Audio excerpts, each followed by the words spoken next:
नमस्कार।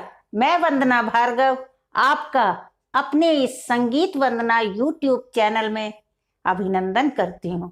दोस्तों, मेरे इस वीडियो का विषय है पाश्चात्य नृत्य, वेस्टर्न डांस।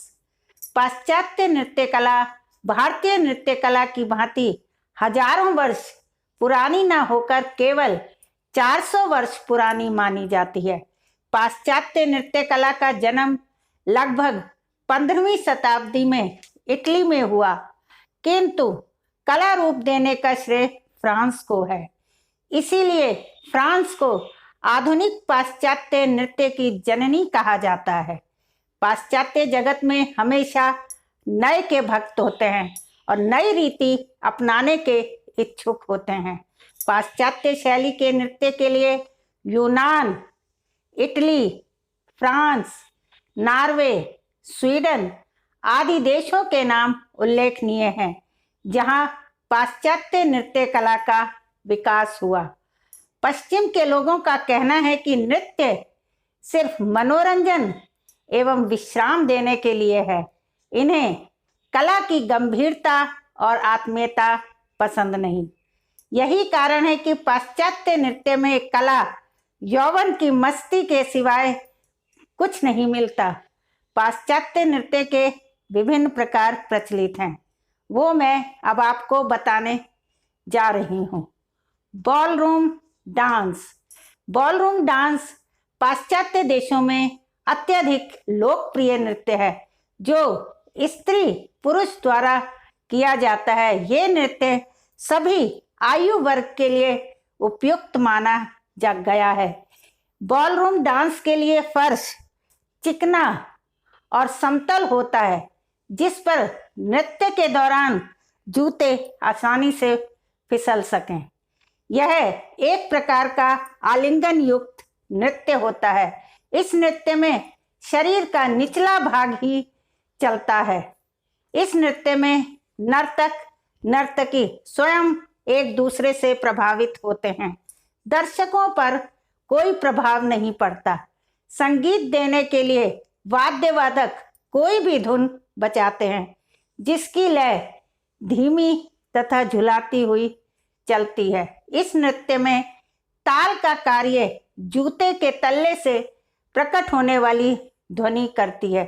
इस नृत्य के कई रूप होते हैं, वन ट्रॉट, वाल्स और फॉक्स ट्रॉट आदि। Ballet dance. बैले का अर्थ है विभिन्न नृत्यों को जोड़कर श्रृंखलाबद्ध रूप से समूह में किया जाने वाला नृत्य। इसमें भी उतना ही समय लगता है जितना एक नाट्य की प्रस्तुति में।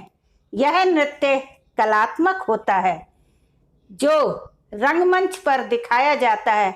इसे वही कलाकार प्रस्तुत करते हैं जो इस कला में दक्ष होते हैं। सर्वप्रथम बैले नृत्य का प्रदर्शन टारटोना में बार ग्रोंडे बोट्टा ने सन 1480 में किया था। इस नृत्य के जन्म के बारे में विभिन्न मत हैं। कुछ लोग इसका जन्म स्थान मध्य एशिया को तथा कुछ लोग फ्रांस को मानते हैं। इस नृत्य में स्त्री पात्रों का आधिक्य रहता है, जो अपने सौंदर्य एवं यौवन द्वारा वातावरण को उन्माद बना देते हैं। बैले नृत्य में अमेरिका ने विशेष उन्नति की। इस काल में एक प्रसिद्ध नर्तक रूथ सेंट डेनिस अपने बैले की कथा वस्तु में नवीन परिवर्तन करके तथा भारतीय नृत्य कला से संवार कर पाश्चात्य बैले को एक नया रूप दिया। भारतवर्ष का रास नृत्य बैले डांस से मिलता जुलता है। ओपेरा। ओपेरा नृत्य में काव्य को गाते हुए अभिनय द्वारा उसको प्रकट किया जाता है।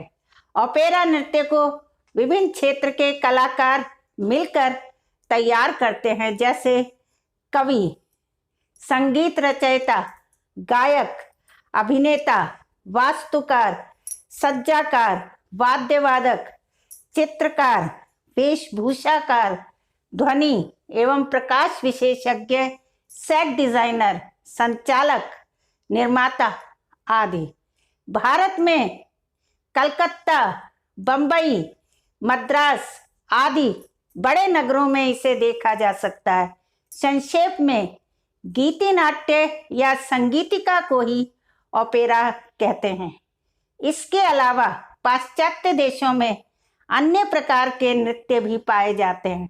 इनमें से कुछ नए और कुछ पुराने हैं, जैसे रॉक एंड रोल, तारंतला, सॉल्तारेलो, त्रल्लेरा, त्रोजक, ड्रोवनी, वैनिको, रैको, वियाक, सादेका, स्ट्रीप्रीज, चच्चा, ट्विस्ट और फ्री स्टाइल डांस आदि।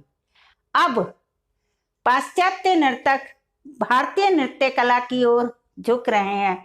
इसका श्रेय नृत्याचार्य उदय शंकर, राम गोपाल, गोपी कृष्ण, बिरजू महाराज, वैजंती माला आदि को है, जिन्होंने भारतीय नृत्य कला का प्रचार और प्रसार विदेशों में किया। भारतीय नृत्य कला के ग्रंथ विदेशी भाषा में अनुवादित हो रहे हैं। कई पाश्चात्य कलाकार भारतीय नृत्य कला की शिक्षा भी ले रहे हैं। इसी के साथ मैं अपनी वाणी को यहीं विराम देती हूँ। दोस्तों, बैले तथा ब्रज का रासलीला नृत्य का तुलनात्मक अध्ययन और पाश्चात्य नृत्य और हिंदुस्तानी नृत्य में अंतर, वेस्टर्न डांस की रूपरेखा, मुद्राओं का प्रयोग आदि और जानकी पैट्रिक, अमृत अलाइक, यक्षिनी, वेरोइक अजान आदि जैसे विदेशी नर्तक नर्तकियों के बारे में आपको जानकारी चाहिए तो अपनी पुस्तकों का लिंक डिस्क्रिप्शन में दिया हुआ है। आपके कमेंट का मुझे इंतज़ार रहेगा। अंत में यदि आपको मेरा ये वीडियो पसंद आया हो तो लाइक और शेयर अवश्य करें। मेरे चैनल पर मेरे साथ बने रहने के लिए चैनल को सब्सक्राइब करना ना भूलें और बेल आइकन को प्रेस करिए। धन्यवाद।